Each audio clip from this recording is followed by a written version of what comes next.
নমস্কার, আশা করছি সকলে খুব ভালো আছো। আবারও নতুন একটা ভিডিওতে সকলকে জানাই অনেক স্বাগত।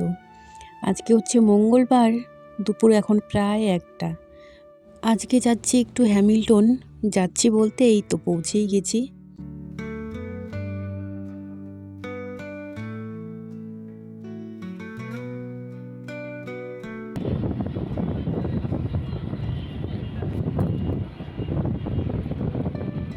হ্যামিল্টন আসা মানেই তো তোমরা বুঝতেই পারছো আমার সেলাইয়ের জিনিসপত্র কেনা। সামনেই তো সরস্বতী পুজো, আর এই সরস্বতী পুজোর জন্য কিন্তু আমি বেশ ৭-৮টা ব্লাউজের অর্ডার পেয়েছি। তো সেই ব্লাউজগুলোর জন্য লাইলিং কাপড় নেব, তারপর আবার শুধু লাইলিং না, আরও অনেক কিছুই নিতে হবে।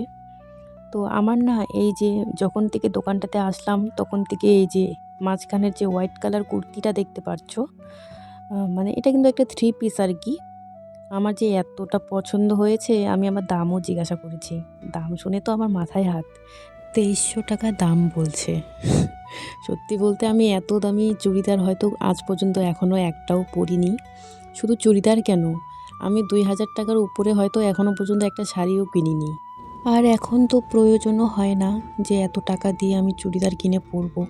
তার কারণ যখন থেকে আমি সেলাই কাজ শিখেছি তখন থেকে তো আমি নিজের হাতে সব কিছু বানিয়েই পরি।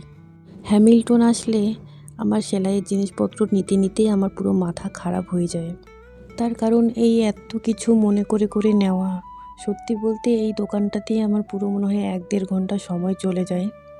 আর সেলাইয়ের জিনিসপত্র নিতে নিতে পরে আমার নিজের জন্য কিছু একটা যে কিনবো সেটাই আর মনে থাকে না। তো দেখো আমি এই থান কাপড়টা নিলাম নাইটি বানানোর জন্য। খুব বেশি দাম না, মাত্র ৬০ টাকা মিটার।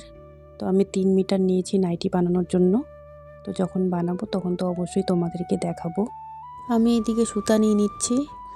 তো বাড়িতে তো সুতার বাক্স আছেই, তবে যেই কালারগুলো শেষ হয়ে গেছে তো আমি দেখে দেখে সেই কালারের সুতাগুলো নিয়ে নিচ্ছি। আর আমাকে ও এখানে রেখে গেছে চুল কাটতে, যেহেতু আমার এখানে অনেকটাই সময় লাগবে। বাড়িতে নাও থাকতে পারে, পরে আমার ব্লাউজটা বানাইতে নাহলে অসুবিধা হয়ে যাবে।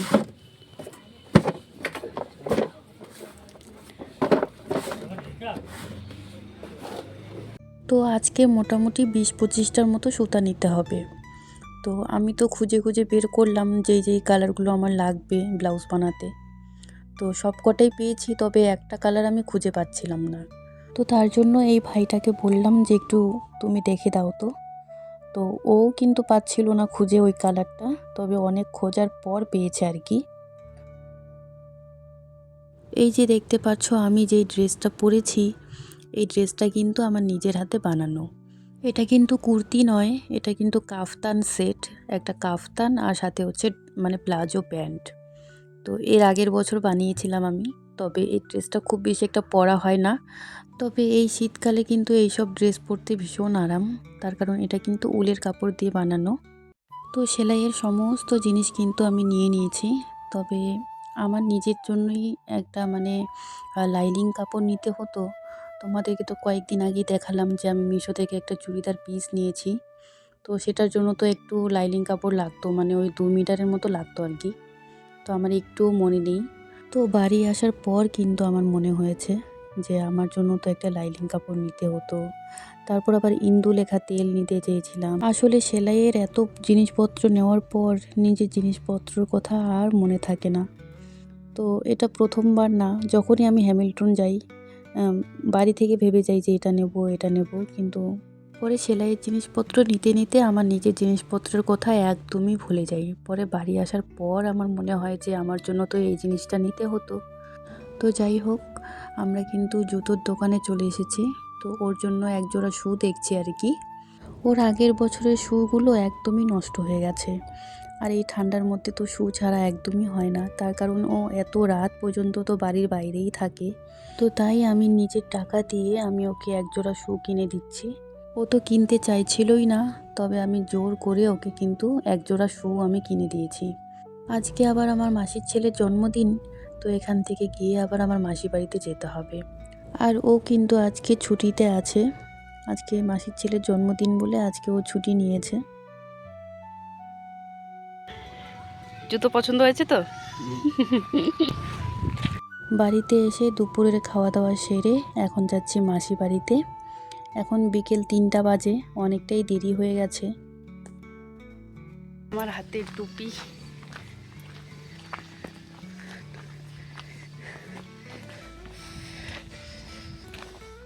এখানে এসে দেখি সব বাচ্চারা মিলে বেলুন ফোলাচ্ছে।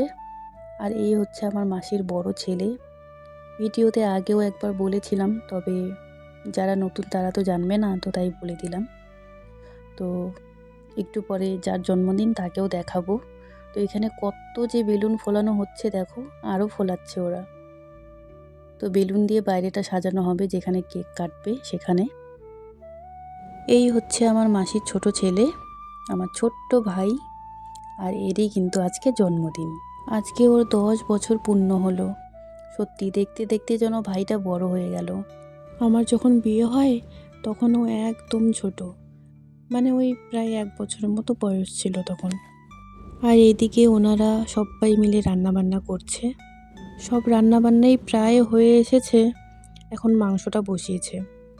তো তারপর সবার শেষে ভাতটা করবে, যাতে ভাতটা একদমই গরম থাকে।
এখন রাত্রি প্রায় 10টা মতো বাজে। সবার শেষে আমরা খেতে বসেছি, তার কারণ আমরা সব মেয়ে বউরা মিলেই কিন্তু আজকে পরিবেশন করেছি। তো সবার খাওয়া হয়ে গেছে, সবাই বাড়িতেও চলে গেছে। তো সবার শেষে আমরা কয়েকজন বাকি ছিলাম, তো সবার শেষে আমরাও খেয়ে নিয়েছি। খাওয়া দাওয়া সেরে আমরা কিছুক্ষণ এখানে আগুন তাপিয়ে নিচ্ছি, একটু পরেই বাড়িতে চলে যাব। তো চলো তাহলে আজকের মতো ভিডিওটা আমি এখানেই শেষ করছি। সবাই ভালো থাকবে, সাবধানে থাকবে। আবারও দেখা হবে নেক্সট কোনো একটা ব্লগে।